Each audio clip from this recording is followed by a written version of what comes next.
Hermanos, el día de hoy concluiremos la segunda parte de la serie de sermones titulada El perseguidor ahora perseguido. Continuamos con el estudio sistemático y exegético del libro de los Hechos, y la predicación de esta tarde, hermanos, viene del libro de Hechos. Como continuamos, capítulo 9, versos 26 al 31. Brethren, today we will conclude with the part 2 of the sermon series entitled, The Persecutor Now Hunted.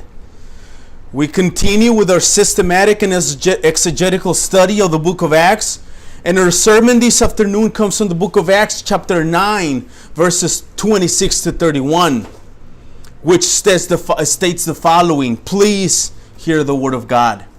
Por favor, hermanos, escuchen la palabra de Dios. 26, and when he had come to Jerusalem, he attempted to join the disciples, and they were all afraid of him, for they did not believe that he was a disciple. 27, pero Bernabé le tomó y lo presentó a los apóstoles y les contó cómo Saulo había visto al Señor en el camino y que le había hablado, y cómo en Damasco había hablado con valor en el nombre de Jesús. 28. So he went in and out among them at Jerusalem, preaching boldly in the name of the Lord. 29. También hablaba y discutía con los judíos helenistas, pero estos intentaban matarlo. 30. And when the brothers learned this, they brought him down to Caesarea and sent him off to Tarsus. 31. Entre tanto, la iglesia gozaba de paz por toda Judea, Galilea y Samaria, y era edificada, andando en el temor del Señor y en la fortaleza del Espíritu, seguía creciendo. Hermanos, por las últimas semanas hemos estado estudiando los hechos ocurridos en la conversión de Saulo y la visión de Ananías. También vimos la primera predicación de Saulo en la sinagoga de Damasco y la persecución que se desató en contra de él por parte de los judíos y personas del gobierno. Como recordamos por el sermón de la semana pasada, inmediatamente después de su conversión, Saulo se puso a predicar en las sinagogas de Damasco diciendo que Jesús era el Hijo de Dios. El pasaje bíblico dice que todos los que escuchaban hablar estaban asombrados de la predicación de Saulo. Pero Saulo seguía fortaleciéndose y confundiendo a los judíos de Damasco con su predicación y enseñanza. Esto, hermanos, como recordamos, después de haber ido a Arabia y haber estado allá por 3 años, despertó en los judíos y hombres del gobierno el deseo de querer deshacerse de él. Pero Saulo, al darse cuenta del plan malévolo de estos hombres de querer asesinarlo, fue ayudado por los hermanos de la iglesia de Damasco, quienes lo tomaron de noche y lo sacaron por una abertura en la pared, descolgándolo en una canasta, y de esa forma salvarle la vida.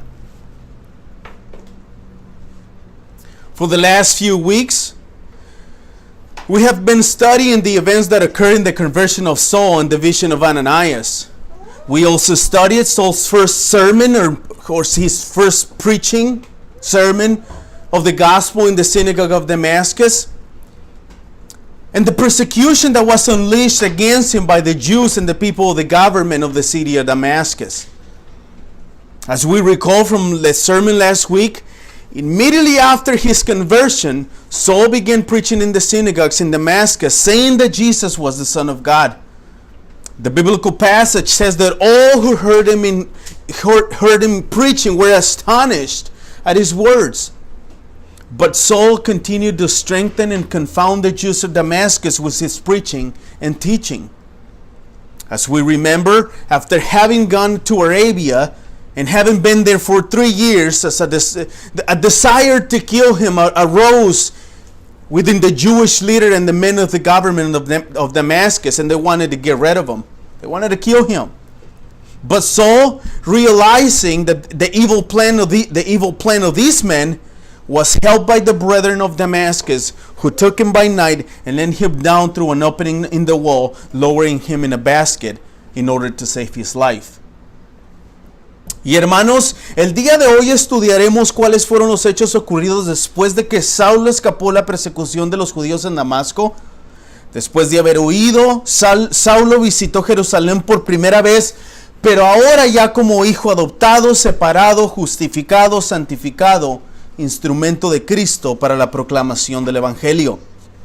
Saulo, hermanos, es introducido como hermano a la iglesia de Jerusalén y como resultado de la predicación valerosa del Señor de los judíos, los judíos helenistas ahora le persiguen para matarlo. Pero los hermanos en Jerusalén, tal como fue en Damasco, lo protegen y lo envían a Cesarea y después a Tarso. Y así es entonces, hermanos, que de lleno entramos al pasaje sagrado. And so, brethren, this afternoon we will study what were the events that occurred after Saul escaped the persecution of the Jews in Damascus. After Saul had fled, he visited Jerusalem for the first time, but now is different. Now he's an adopted, separated, justified, and sanctified instrument of Christ for the proclamation of the gospel. Saul is introduced as a brother to the church of Jerusalem. And as a result of his courageous preaching, his bold preaching, the Hellenistic Jews now persecute him to kill him. But the brethren in Jerusalem, just as happened in Damascus, protected him and sent him to Caesarea and then to Tarsus. And so is then, brothers and sisters, that we enter fully into the sacred passage of today's sermon. Y hermanos, el primer punto del sermón es la visita a Jerusalén después de la conversión. Esto los veremos versos 26 al 28. Y de inmediato, hermanos, en el verso 26, leemos que después de haber predicado Damasco, cuando Saulo llegó a Jerusalén, trataba de juntarse con los discípulos, pero todos le temían, no creyendo que era un discípulo. Lo primero que quiero que notemos en este verso, hermano, y no solamente en este verso, sino un verso anterior, en el 25, es la repetición de la palabra discípulo. En el verso anterior, 25, leemos que sus discípulos, o sea, los discípulos de Saulo, le ayudaron a escapar de noche. Aquí en el verso 26 leemos que cuando Saulo llegó a Jerusalén trataba de juntarse con los discípulos, y al final leemos que todos le temían creyendo que él no era un discípulo. So, la palabra discípulo está escrita 3 veces en 2 versos. En el verso 25 eran los discípulos de Saulo, aquellos quienes se habían sentado a aprender de él, aquellos quienes habían sido bendecidos y edificados con la enseñanza de Saulo. Aquellos ya le conocían, ya le aceptaban y ya le amaban como hermano de la iglesia y por consiguiente como hermano en Cristo. So the first point of the sermon is the visit to Jerusalem after the conversion. This is in verses 26 to 28. And immediately in verse 26 we read that after having preached in Damascus, when Saul had come to Jerusalem, he attempted to join the disciples. And they were all afraid of him, for they did not believe that he was a disciple. The first thing I want us to notice in this verse, and not only in this verse, but in the previous verse, verse 25, is the repetition of the word disciple. In the previous verse, verse 25, we read that his disciples helped Saul to escape at night. Here in verse 26, we read that when Saul came to Jerusalem, he attempted to join the disciples second time. And at the end, we read that they were all afraid of him, for they did not believe that he was a disciple, as this is the third time. As I'm saying before, this word disciple is repeated 3 times in 2 verses, speaking almost of 3 different types of disciples. I'm going to talk about what this is. In verse 25, they were the disciples of Saul. These are the ones who already sat down to learn from him, those who had been blessed and built up, edified with his teaching. These are the ones that already knew him, accepted and loved him as a brother of the church and therefore a brother in Christ. Después en el verso 26, hermanos, trató de juntarse con los discípulos. La diferencia ahora es que estos discípulos eran los discípulos de los 12 apóstoles, quienes enseñaban, predicaban y por tanto edificaban la iglesia en Jerusalén. Pero los hermanos de la iglesia de Jerusalén temían porque no creían que Saulo era un verdadero discípulo. Ahora, esto es muy importante de entenderlo, hermanos. La palabra discípulo es exactamente la misma escrita en las 3 instancias. Pero la diferencia en esta tercera mención de esta palabra es que Saulo no era aceptado como un verdadero discípulo o pupilo de Cristo por sus acciones anteriores en contra de la iglesia. En otras palabras, un verdadero discípulo es aquel que realmente muestra los cambios de un arrepentimiento genuino. Algo que Saulo mismo expresa en Hechos 26:20 cuando habla de su conversión al rey de Agripa con las palabras: sino que anunciaba primeramente a los que estaban en Damasco y también en Jerusalén y después por toda la región de Judea y aún a los gentiles. Escuchen las palabras: que deberían arrepentirse y volverse a Dios haciendo obras dignas de arrepentimiento. Pablo mismo lo dijo. Then, in verse 26, Saul attempted to join the disciples. Now, the difference now is that these disciples were the disciples of the 12 apostles who taught, preached, and therefore edify the church in Jerusalem. The first group is the disciples of Saul. Here are the disciples of the 12 apostles. But the brethren in of the Jerusalem church were afraid of him because they did not believe that Saul was a true disciple. Now here comes a third time. Now this is very important to understand. This word we read here in these 3 times in these 2 verses, the word disciple, is exactly the same word in the 3 instances. But the difference in this third mention is in this word is that Saul was not accepted as a true disciple or as a true believer, as a true follower of Christ because his previous actions against the church. In other words, a true disciple is one who truly shows the marks of genuine repentance. Something that Saul himself expresses in Acts 26:20 when he speaks of his conversion to King Agrippa with the words, listen to it: but declare first to those in Damascus and then in Jerusalem and throughout all the region of Judea and also the Gentiles that they should repent and turn to God, performing, listen to this, performing deeds in keeping with their repentance. The Apostle Paul says this himself. La segunda parte importante que debemos notar, hermanos, se deriva de una pregunta que surge de lo que hablamos anteriormente, la cual es: ¿por qué los hermanos de Jerusalén temían y no creían que Saulo era un verdadero discípulo? La respuesta obvia a esta es por la persecución y acciones de Saulo en contra de la iglesia, como recordamos por el capítulo 8. Pero debo decirles, hermanos, que esta respuesta es aún más profunda.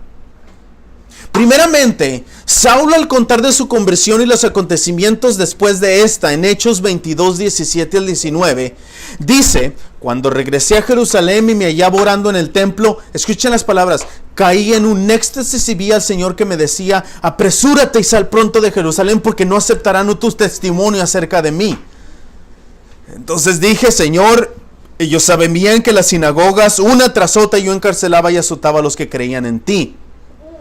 Esto quiere decir entonces, hermanos, sí afirmamos que los hermanos de Jerusalén no le creían por la persecución, pero, hay un pero. Lo más importante es que antes de que los hermanos de Jerusalén le rechazaran, Jesús, en un éxtasis, usando las mismas palabras de Saulo, le anticipó que los hermanos no creerían en él, que era un verdadero discípulo. Esto es porque Jesús, en el verso 18 del mismo capítulo 22, ordenó que se apresurara y saliera de Jerusalén, porque en el verso 21, en el mismo capítulo, Jesús le dijo que lo enviaría lejos a los gentiles. En otras palabras, hermanos, ¿qué es lo que estoy diciendo? Jesús había ordenado todos estos acontecimientos desde el pasado eterno para llevar a cabo el plan específico que tenía para Saulo como su instrumento escogido. No era casualidad. The second important part that we must note is derived from a question that arises from what we talked about earlier, which is, why were the brethren of Jerusalem afraid and did not believe that Saul was a true disciple? The obvious answer to the question is because of the persecution and the actions of Saul against the church, as we saw in chapter 8. But I must tell you that the answer is even more complicated than that. First, When Saul speaks of his conversion and the events thereafter in Acts 22, 17, and 19, this is what we read. Pay attention to the words. When I had returned to Jerusalem and was praying in the temple, I fell into a trance, he says, and saw him saying, this is the Lord, saw him saying to me, make haste and get out of Jerusalem quickly, because they will not accept your testimony about me. And I said, Lord, they themselves know that in one synagogue after another I imprisoned those and beat those who believed in you. Then after reading these words, this means that yes, we affirm that the brethren of Jerusalem did not believe so because of his past, yes.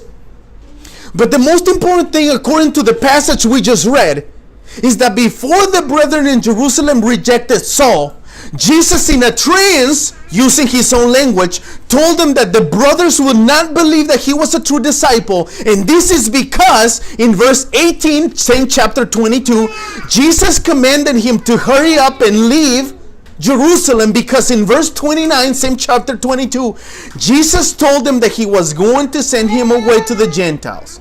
In other words, Jesus had ordained all these events from the eternity past to carry out a specific plan he had for Saul as his chosen instrument. La segunda razón por que los hermanos no creyeron que Saulo era un verdadero discípulo se encuentra en la definición de las palabras no creyendo que leemos en el 26.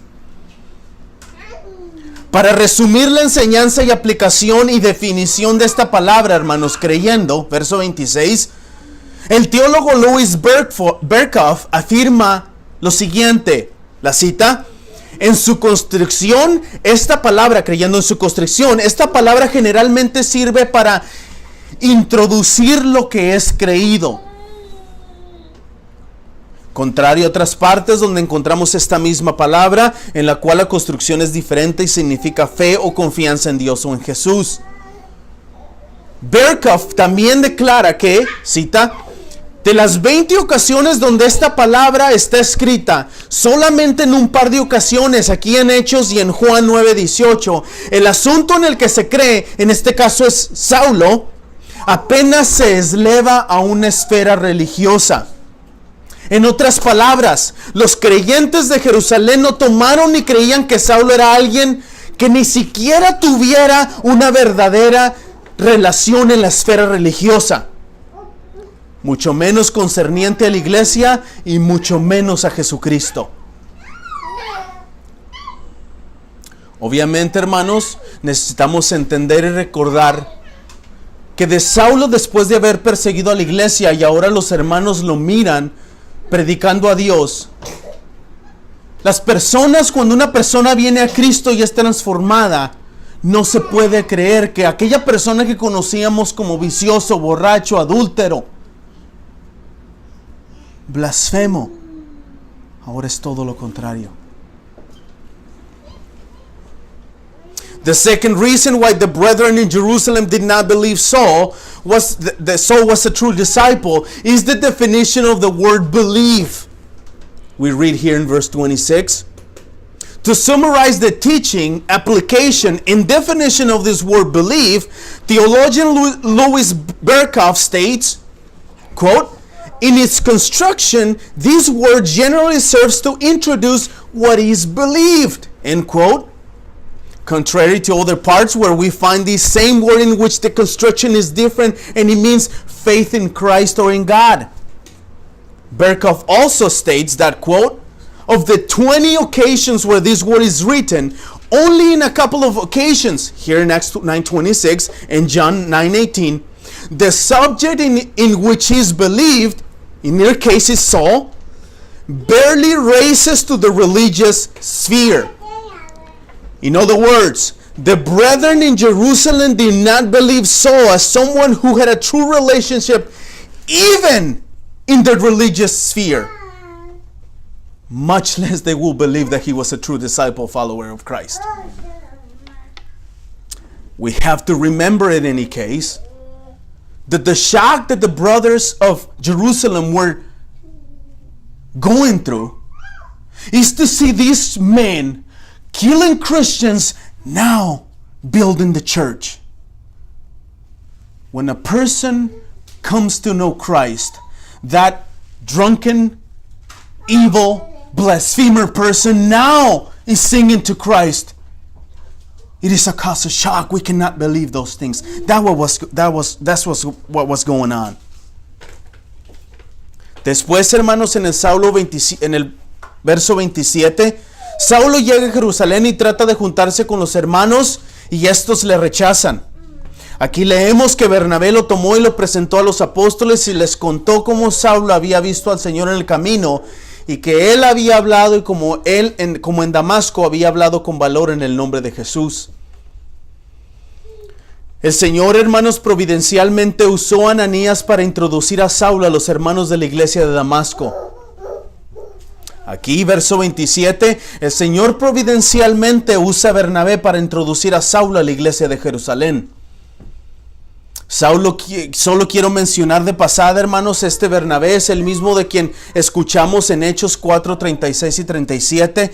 Este es el mismo hermano que tenía un campo y lo vendió para dar a la iglesia para que se distribuyera a los necesitados conforme a sus necesidades. Verse 27. After Saul arrives in Jerusalem and attempt to join the disciples, they rejected him. And we read here in verse 27 that Barnabas took him and brought him to the disciples and declared to them how on the road he had seen the Lord who spoke to him, and how at Damascus he had preached boldly in the name of Jesus. The Lord providentially, brothers and sisters, used Ananias to introduce Saul to the brethren of Damascus. Here, verse 27, the Lord providentially also uses Barnabas to introduce Saul to the brethren in Jerusalem. I just want to say in passing that this Barnabas we are talking about is the same of whom we heard in Acts 4:36 and 37. The one who had a field and sold it to give to the church to be distributed according to the needs of every person in the church. Quiero que observemos, hermanos, que no es la intención del Espíritu decirnos cómo Bernabé supo acerca de la conversión de Saulo. Dense en cuenta eso en el verso 27. Bernabé supo acerca de la conversión de Saulo. Él no sabía nada, o al menos no nos dice nada la Biblia. Pero, hermanos, es la intención del Espíritu decirnos que Bernabé introdujo a Saulo a los apóstoles y gracias a su testimonio la iglesia de Jerusalén tuvo confianza para entonces poder recibir a Saulo como un verdadero santo de Jesucristo y por lo tanto un hermano en la fe. I want us to observe, brothers and sisters, something important in this verse. It is not the intention of the Spirit to tell us how Barnabas knew about Saul's conversion. Nowhere in Scripture we know that. But I must say that it is the intention of the Spirit to tell us that Barnabas introduced Saul to the apostles and the brethren of Jerusalem, and thanks to his testimony, the church and the brethren of Jerusalem were confident then they were able to receive Saul as a saint of Christ and therefore as a brother in the faith.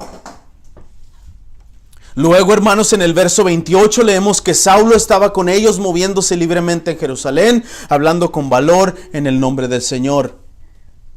Después de la introducción de Bernabé, los hermanos de la iglesia de Jerusalén recibieron a Saulo como un verdadero hermano en Cristo. Estaba con ellos. En otras palabras, estaba con Pedro, estaba con Juan, estaba con Santiago. Convivió con ellos, partió el pan con ellos, alabó a Dios con ellos. Las evidencias, hermanos, de una verdadera conversión, más la introducción de Bernabé a la iglesia, permitieron que los hermanos pudieran ver la obra transformadora del Espíritu Santo y de esa forma recibirle con amor. Then in verse 28 we read that Saul went in and out among them in Jerusalem, preaching boldly in the name of the Lord. After the introduction of Barnabas, the brothers of Jerusalem, of the Jerusalem church, received Saul as a true brother in Christ. He went in and out among them. In other words, he broke the bread with them. He worshiped God with them. The evidence of a true conversion plus the introduction of Barnabas allowed the brothers and sisters of the church in Jerusalem to see the transforming work of the Holy Spirit and thus receive Saul as a true brother in Christ, then we love. Al final del verso, hermanos, leemos que Saulo hablaba con valor en el nombre del Señor. Esto nos recuerda las palabras escritas aquí en el libro de Hechos, capítulo 4, verso 29. En la oración de la iglesia cuando pidieron a Dios que les diera valor para predicar la palabra con confianza. Al parecer, hermanos, Dios en su infinita misericordia no solo respondió a esa oración, sino que de alguna u otra forma Saulo alcanzó de la bendición de esta oración de poder predicar el evangelio de Cristo con valor y confianza. At the end of this verse we read that Saul was preaching boldly in the name of the Lord. This reminds us of the words written here in Acts 4:29, when the church prayed asking God to give them boldness to preach the word of God with confidence. Apparently God is in his infinite mercy not only responded to that prayer for the church, but in one way or another, Saul reached the blessing of this prayer by being able to preach the gospel of Christ with boldness and confidence. Esto me lleva, hermanos, a la segunda parte del sermón, judíos helenistas, la segunda persecución, versos 29 al 31. Esta segunda parte, hermanos, del sermón comienza con el verso 29, donde leemos que Saulo también hablaba y discutía con los judíos helenistas, pero estos intentaban matarlo. En el verso 22 de este mismo capítulo, hermanos, Saulo confundía a los judíos de Damasco, demostrando con las escrituras que Jesús era el Mesías. Aquí hablaba y discutía con los judíos helenistas. Ahora, por los hechos grabados en Hechos 6, 1 al 7, recordamos que los judíos helenistas eran hombres y mujeres que venían particularmente de provincias afuera de Jerusalén. Eran judíos que no hablaban arameo sino griego. Probablemente hayan sido también gentiles prosélitos o religiosos convertidos al judaísmo, que después de haber escuchado el evangelio se convirtieron al cristianismo. Estoy hablando de esos helenistas ya cristianos. Now this takes me to the second part of the sermon. The Hellenistic Jews, the second persecution. Verses 29 to 31. And in this second part of the sermon begins with verse 29, where we read that Saul spoken disputed against the Hellenists, but they were seeking to kill him. In verse 22 of this same chapter, Saul confounded the Jews of Damascus by proving from the same scriptures that Jesus was the Messiah. Here in verse 29, he spoke and disputed with the Hellenistic Jews. Now, by the information given to us in Acts 6, 1 to 7, we remember that the Hellenistic Jews were men and women who came particularly from the provinces outside of Jerusalem. They were probably also Gentile proselytes or religious converted to Judaism. So Saul was disputing with them and proving that Jesus was the Christ with them. Estos judíos helenistas, hermanos, al escuchar a Saulo predicar a Cristo resucitado, estaban celosos, estaban molestos en contra de Saulo, quien aseguraba y demostraba que Jesús era el Mesías.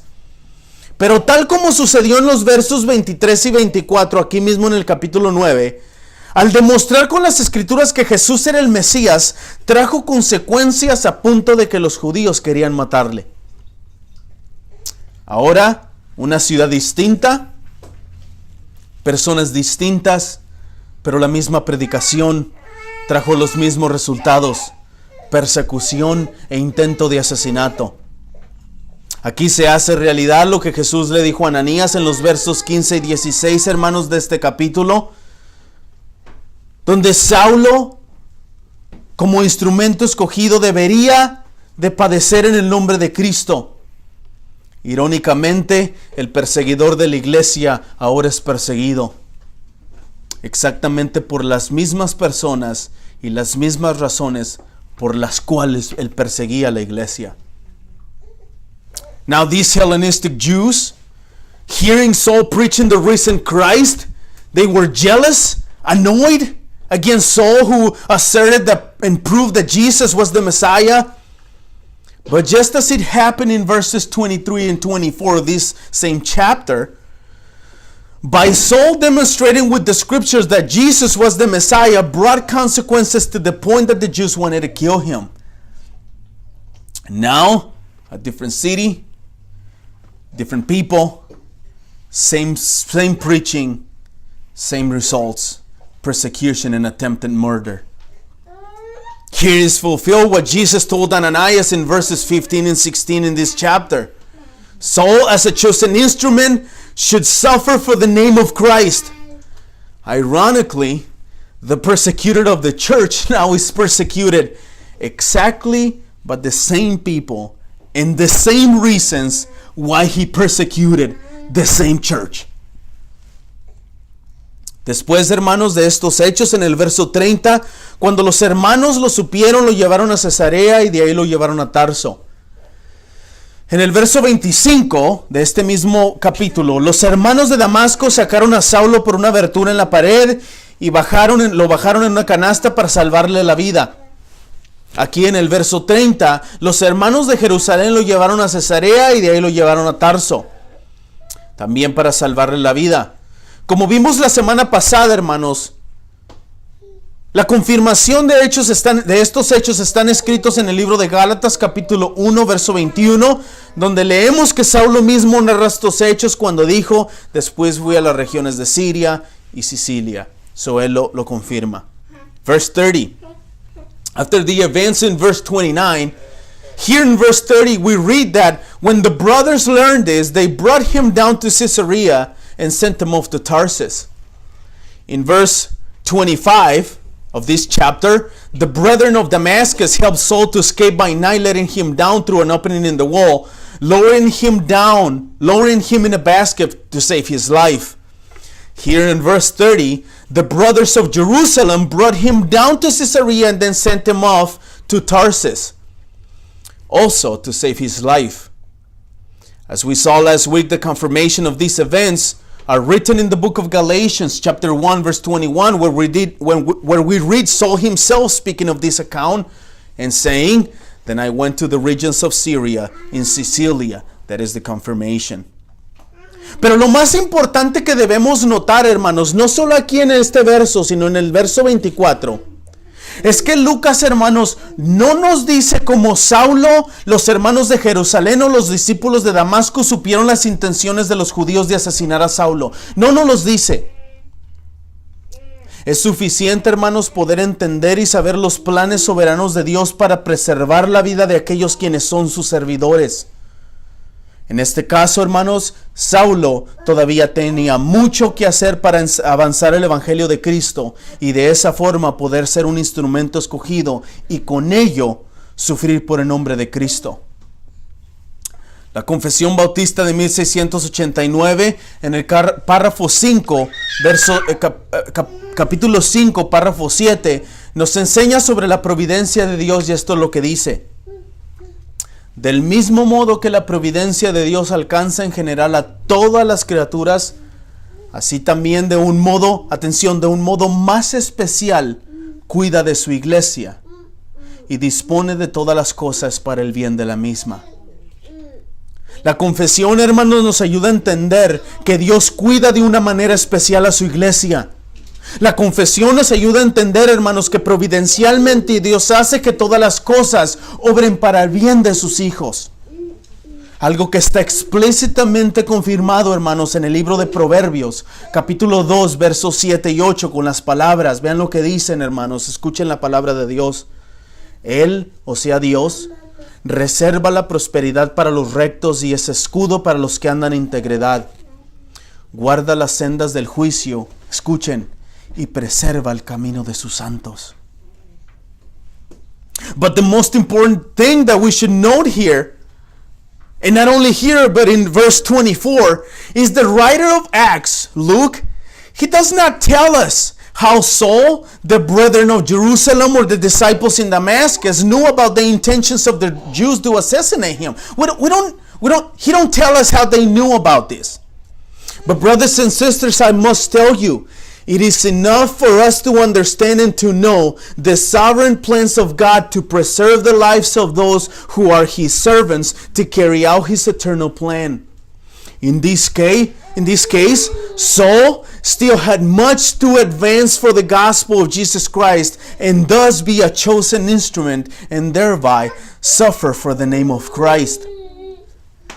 The 1689 Baptist Confession of Faith in chapter 5, paragraph 7 teaches the following about the providence of God and states, quote, "As the providence of God doth in general reach to all creatures," listen to this, "so after a more special manner, it takes care of His church and disposed all the things for the good thereof."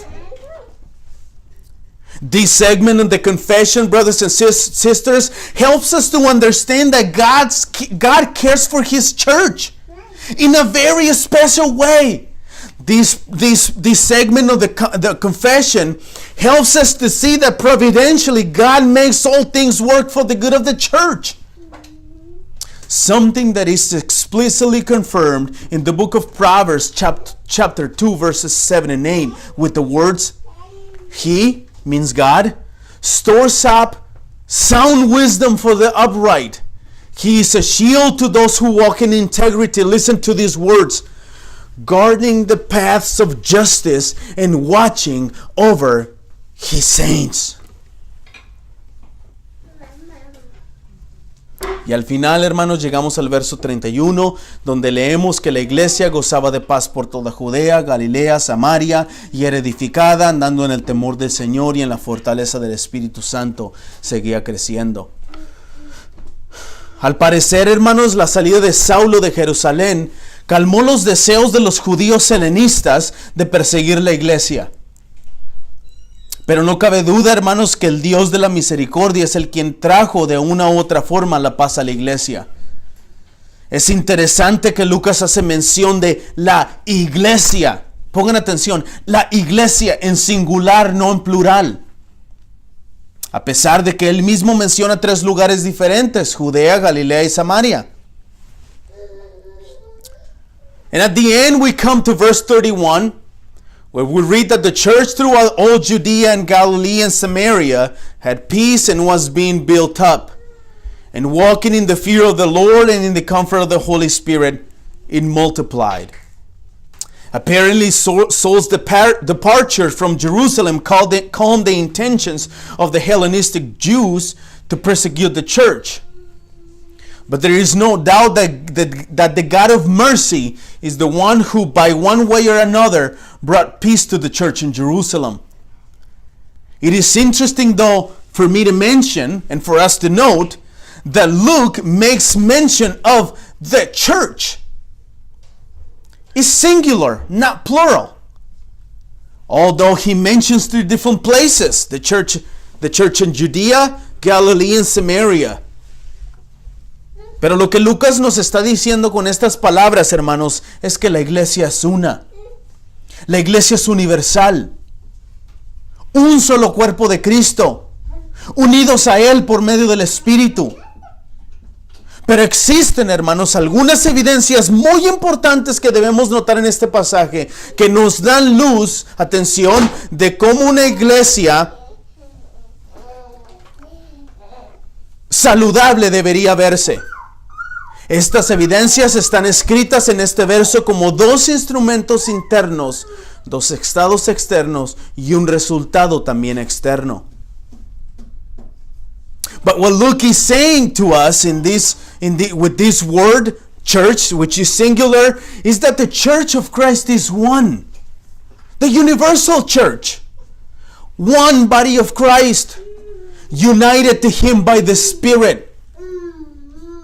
But there are some very important evidences that we must note in this passage that give us light on how a healthy church should look like. These evidences are written in this verse as two internal instruments, two external states, and one external result. El primer instrumento interno, hermanos, que es evidencia de una iglesia saludable, es que una iglesia saludable andaba en el temor del Señor. El Espíritu Santo en los hermanos de Jerusalén les santificaba y guiaba en el estudio y entendimiento de la palabra a andar en el temor del Señor. El temor del Señor que por causa de la persecución empujaba a la iglesia a buscarle más, como está escrito en Nehemías 5:9. Temor del Señor que ayudaba a los apóstoles a no aprovecharse de los hermanos de la iglesia, como está escrito en Nehemías 5:15. Temor del Señor que es el tesoro de la iglesia, como está escrito en Isaías 33:6. The first thing that I want us to notice as an internal instrument is that the evidence of a healthy church is a church that walks in the fear of the Lord. The Holy Spirit and the brethren of Jerusalem sanctified them and led them in the study and understanding of the word to allow them to walk in the faith, in the fear of the Lord. In the fear of the Lord that because of the persecution pushed the church to seek Him more, as it is written in Nehemiah 5:9. The fear of the Lord that helped the apostles not to take advantage of the brethren of the church, as it is written in Nehemiah 5:15. The fear of the Lord which is the treasure of the church, as it is written in Isaiah 33:6. El segundo instrumento interno que es evidencia de una iglesia saludable, hermanos, es que la iglesia andaba en la fortaleza del Espíritu Santo. El mismo Espíritu Santo que obraba interiormente en los hermanos para darles temor en el Señor, también les daba fortaleza. El Espíritu Santo, quien es el consolador, que les recordaría todas las cosas que Jesús dijo, escrito en Juan 14:26. El Espíritu Santo que les guía, escrito en Juan 16:13. El Espíritu Santo que santifica, escrito en 1 Corintios 6:11. El Espíritu Santo que dirige el camino de una vida santa, escrita en Ezequiel 36:27. El Espíritu Santo que vivía en ellos, dándoles sabiduría y revelándole todas las cosas concernientes a Dios. The second inner instrument that is evidence of a healthy church is that the church walked in the comfort of the Holy Spirit. The same Holy Spirit who worked inwardly in the brethren to walk in the fear of the Lord also gave them comfort. The Holy Spirit who is the comforter, who would remind them of all the things that Jesus said, as it is written in John 14:26.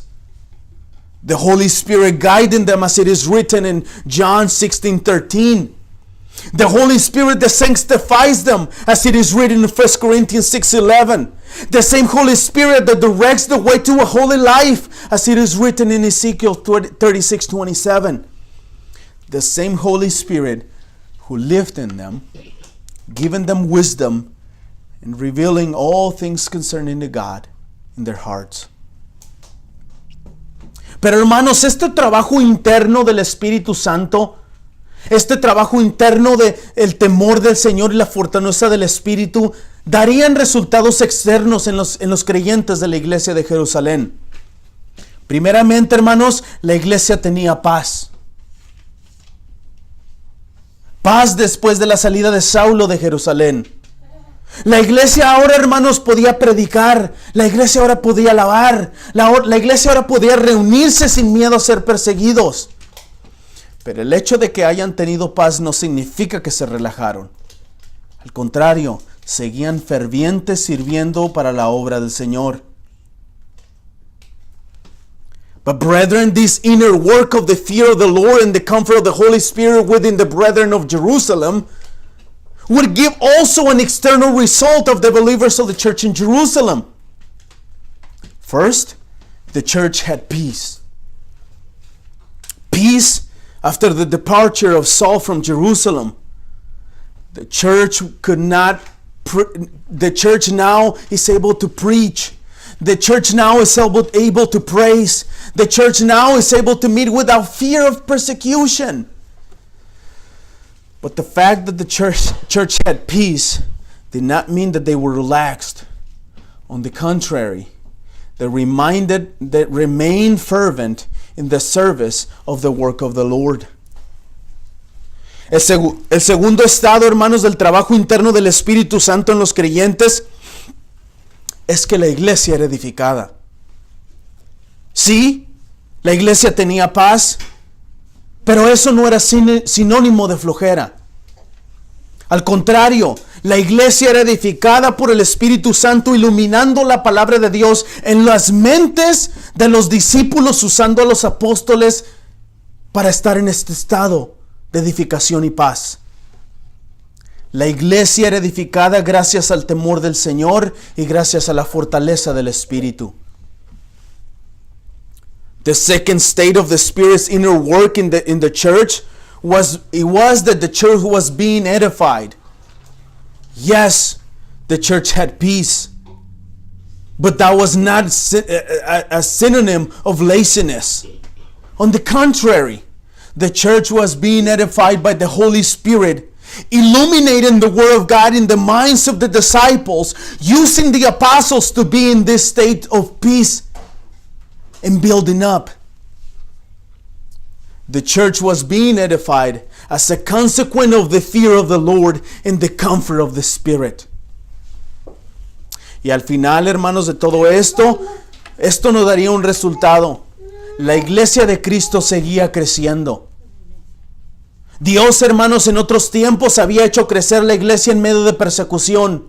Ahora Dios da crecimiento a la iglesia en medio de paz.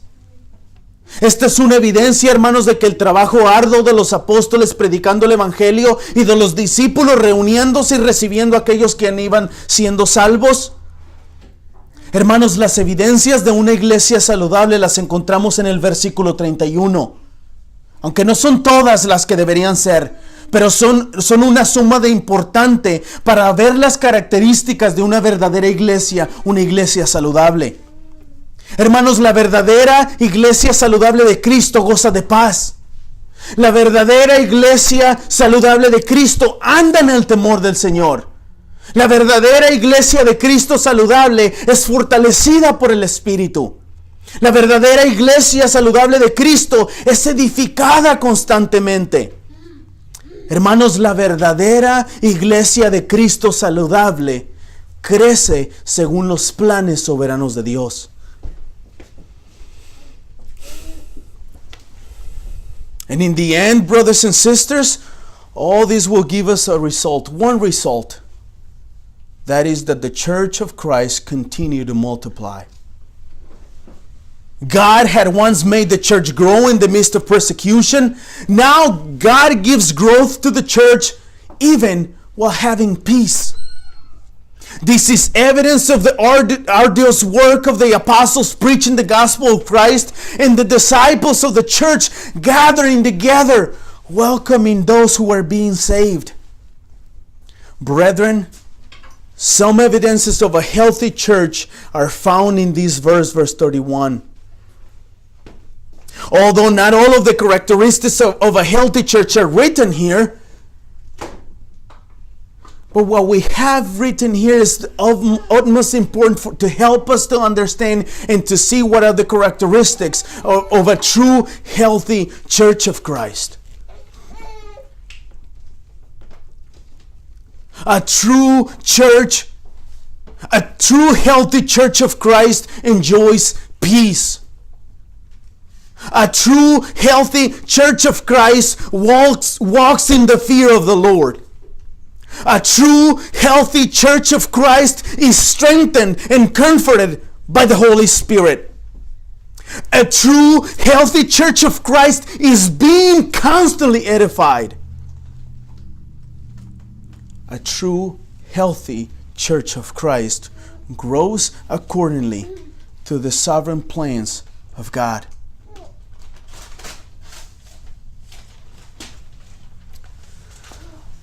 Hermanos, como ya hemos visto, la llegada de Saulo a Jerusalén como discípulo de Cristo causó muchas acciones.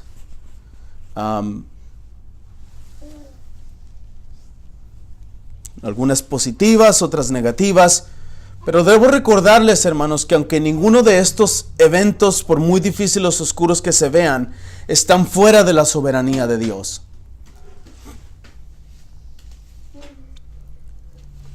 Brothers and sisters, as we have seen, the arrival of Saul to Jerusalem as a disciple of Jesus Christ caused many actions, both positive and negative. I must remind you that although none of these actions, however difficult and obscure they might seem, they're not outside of God's sovereignty. Saulo, después de haber sido un perseguidor de la iglesia, ahora tanto en Damasco como en Jerusalén es perseguido por aquellos quienes odian el evangelio y por consiguiente odian a Cristo.